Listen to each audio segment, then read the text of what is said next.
रंगदेवता निशिक प्रेक्षकांना विनम्र अभिवादन करून जिल्हा परिषद प्राथमिक शाळा माशेगाव आपल्या समोर सामन सादर करीत आहे. ज्ञान वादावर आधारित माझे ऐका ना हे नाटक.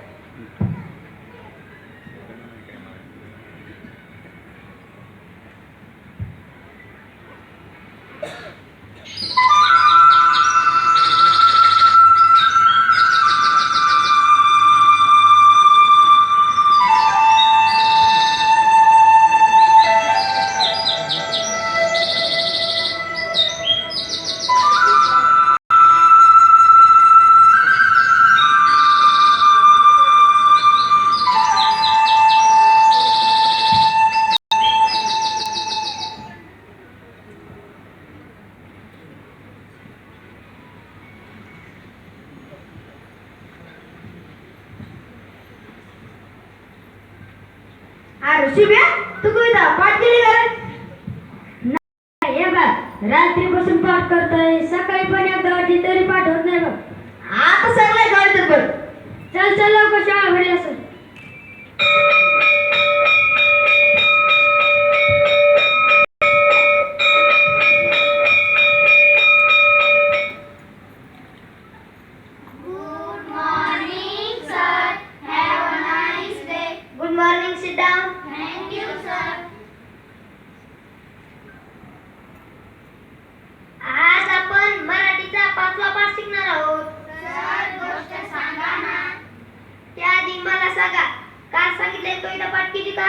गोष्ट बिष्ट काय नाही, सांगा केली का पाठ? हो सर. शुभम तुझी झाली का पाठ? नाही सर, उद्या नक्की करतो. तसाच उभा राहा. दिनेश म्हणतो कविता. सर पाठ नाही झाली. का नाही झाली? अरे गाढवांनो मूर्खांनो, किती वेळा सांगायचं तुम्हाला? डोक्यात काय गुस्सा भरला का तुमच्या? दगड कुठले? बसा खाली. शिकून न शिकून एकच. सर हा बैला चित्र काढायला लागलाय. अरे बैला तास मरायचा आहे आणि चित्र काय काढतोस? जे सांगितलं ते म्हणलीस काहीतरी. मी जे सांगतो तेच करा, नाहीतर नुसते दगड राहतात दगड. कळलं का?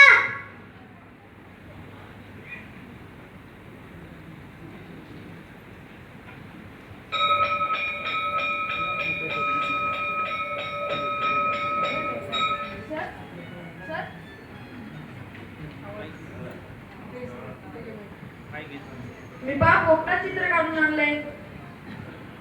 झाली काय का बात कर. बघ उद्या जा.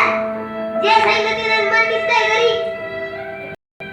सर सर सर जरा माझं ऐका ना. मला काहीतरी विचारायचं असतं, सांगायचं असतं, पण सर तुम्ही फक्त शिकवता. तुम्ही शिकवता त्याबद्दल काहीच नाही हो सर. पण सर जरा माझं थोडं ऐका. माझ्या डोक्यात काहीतरी आहे हो सर. तुम्ही फक्त पेरा सर उगवेला पण सर जरा मला ओळखा हो, जरा मला ओळखा. माझ्या कलानं मला घ्या, म्हणजे मला हे सगळं समजेल. आणि सर खरं सांगू, पुस्तकातली अक्षर मला शत्रू वाटतात हो. जरा त्यांच्याशी मैत्री करायची शिका सर. आणि आणखी एक सर, वर्गात मला एकाच जागेवर बसू वाटत नाही. कधी या कोपऱ्यात, कधी तुमच्या खुर्ची जवळ, तर कधी बाहेरच्या खोलीत बसावंच वाटतं. म्हणून सर जरा राग बोला ना. आम्हाला वर्गात कावडाचा चिमणीचा आवाज काढा असं वाटतं. काढू द्यायचा ना सर. त्या झाडावर बसलेल्या पक्ष्यांसारखं मोकळं ओरडू असं वाटतं. ओरडू द्यायचा ना सर. वर्गातल्या फळ्यावर काहीतरी लिहावंसं वाटतं. लिहू द्यायचा ना सर. फरशीवर गजगे कडे खेळायला वाटतात. खेळू द्यायचा ना सर. सर आम्हाला तर गोष्ट फार आवडते, पण आम्ही गोष्ट सांगा म्हणल्यावर सांगायचं आणि कधी कधी आमची गोष्ट ऐकत जा ना सर. सर तुमच्या मोबाईलचा आवाज आल्यावर तुम्ही जेवढं उत्सुकतेने पाहता ना आणि मनातल्या मनात असता, तेव्हा सासू गालावर येऊ देत जा ना सर. सर सगळ्यात महत्वाचं म्हणजे आम्हाला तर खूप खेळावंसं वाटतं, पण तुम्ही सुद्धा आमच्यासारखं होऊन आमच्यासोबत खेळत जा ना सर. सर आमच्या लहानशा पंखांना हातांना तुम्हीच बळ देऊ शकता सर. तेव्हा तुमच्या मुलासारखं खेळवत जा, पाठीवरून हात फिरवत जा आणि चेहऱ्यावर हसू ठेवून बोलत जा ना सर. काय सांगू सर, खूप छान वाटतंय, खूप छान वाटतंय.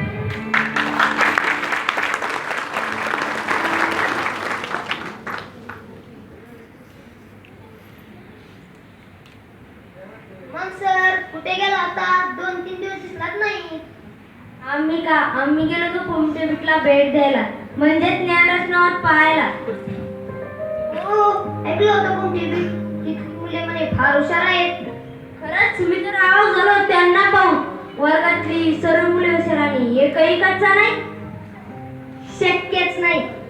काही भेटतात. विद्यार्थी संख्या किती आहे? तशी आपल्या तुलनेत कमी आहे, पण 100% प्रगत आहे. म्हणूनच प्रगत आहे.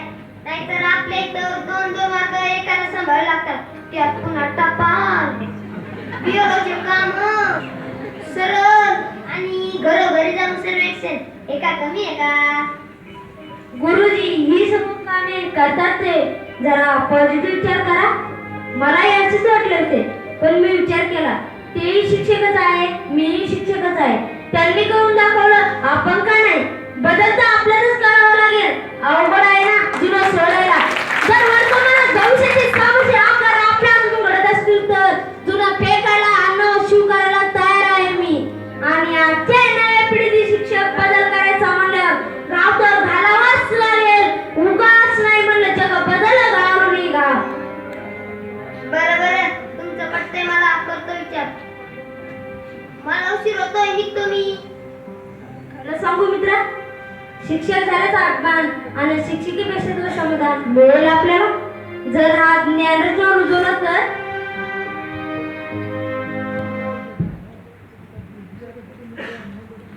मग राहुल्या जत्रा जवळ म्हणे. मग जत्रात काय घ्यायचं नाही तुला? पैसे बिशे नको का? देताल की बापू. माझं पोपटा चित्र कसं आलं बघा बरं. ते ठेव बाजूला. आधीचा जत्रा जर पैसे पाहिजे असतील तर कापुसाचा यावा नको. मी घेतो गुरुजीकडून सुट्टी. आधी सांगा ना माझं पोपटा चित्र कसं आलंय. तू कापुसाचा येणार आहेस का नाही?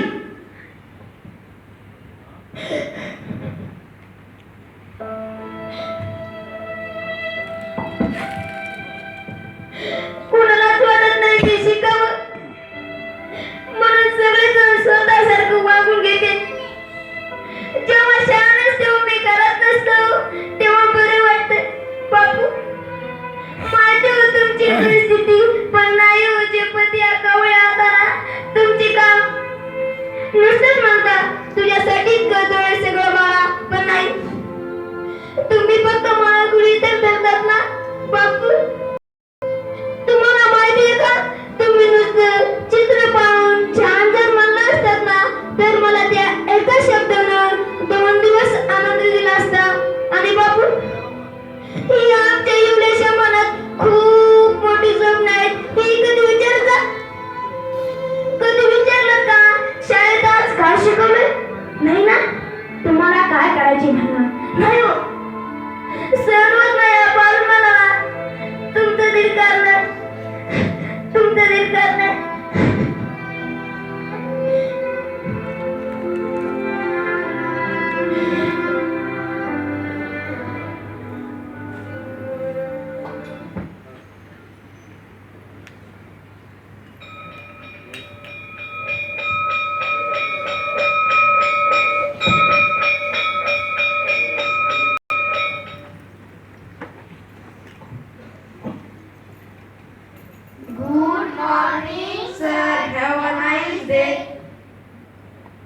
Good morning Siddham.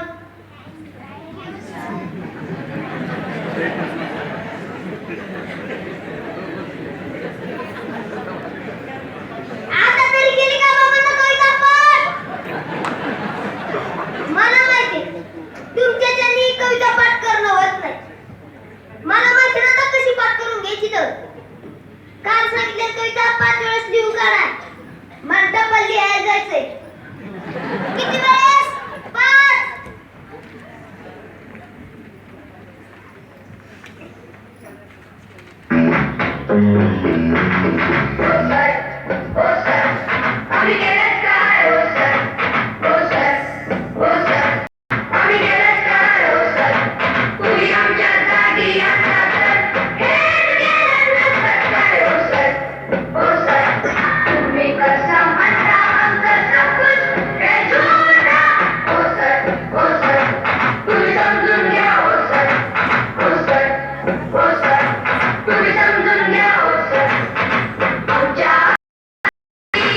मुलांच्या व्यक्त होण्याला रोखतोय का?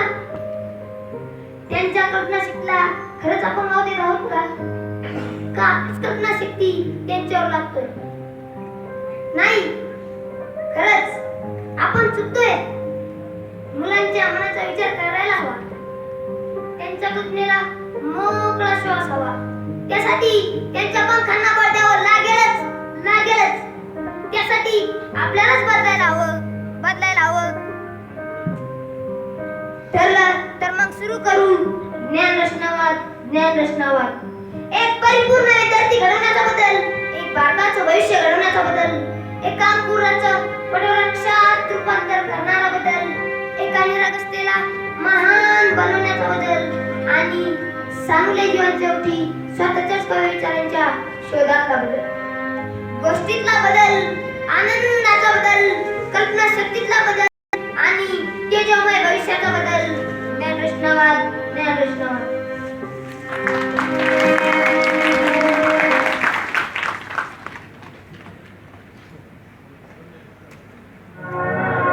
सृष्टीचे मित्र आम्ही, मित्र अंकुराचे. मित्र अंकुराचे. ओठावर झेलूया प्रेम पावसाचे.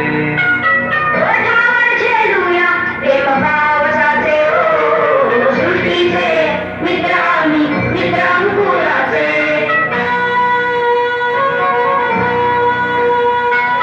अंकुर त्या बीजाला हवा होऊन वारा.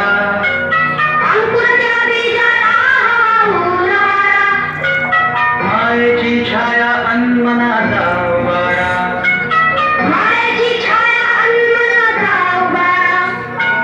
बाजूचे मखमाली चित्र जीवनाचे.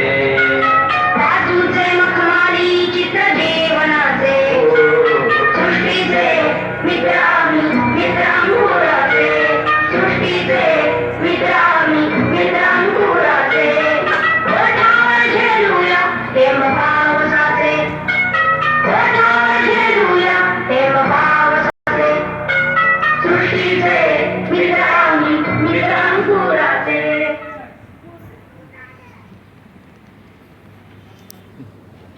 अरे काय करताय तुम्ही? बांगला. किती गाड्या होत्या रे तुमच्याजवळ?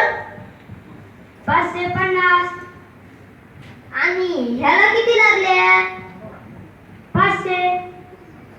आता तुमच्याकडे किती आहेत? 50. शाबास, छान करा. अरे तू मोराचं चित्र काढस? हो सर, आपला राष्ट्रीय पक्ष आहे तो. शाबास, छान काढ. किती छान वाटतंय आता या शाळेत.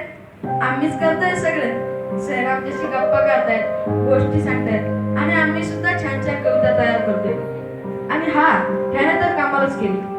एका महान चित्रकारासारखं मोरात चित्र काढलं. असा एक नाही आमच्यात कच्चा. आम्ही सर्वजण आता पक्के आणि हुशार आहोत. कारण माहिती का, ज्ञान रचनावाद. खरंच तू समाधान वाटते. शिक्षक झालो याचा अभिमान आत्ता वाटतोय.